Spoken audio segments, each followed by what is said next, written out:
ঘরে ভিক্ষা করি বুলো দেখো কে মোহরে মারে, তোমারে কহিলু এই আপন হৃদয়, গাড়িহস্থ বাস আমি ছাড়িব নিশ্চয়, ইথে তুমি কিছু দুঃখ না ভাবিও মনে, বিধি দেহ তুমি মোরে সন্ন্যাস করণে। মহাপ্রভু নিতাই চাঁদকে বলছেন যে দেখো, এই জগৎকে বন্ধন মুক্ত করতে আমি এসেছি, কিন্তু এখন তো দেখছি যে আমার কারণেই বোধহয় জগতে আরো বন্ধন জড়াচ্ছে। কারণ যারা আমার নিন্দা করছে, আমাকে মারবে বলে মনস্থ করছে, তারা তো কোটি কোটি বন্ধনে আবদ্ধ হয়ে থাকবে। তাই আমি স্থির করেছি যে আমি এদের সকলকে উদ্ধার করতে সন্ন্যাস গ্রহণ করব।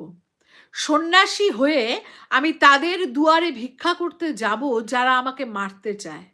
তাহলে আমাকে সন্ন্যাসী দেখে তারা আমার চরণে পড়ে যাবে, তারা আমার কাছে ভুল স্বীকার করবে। অতএব তখন কিন্তু তাদের এই যে বন্ধন তারা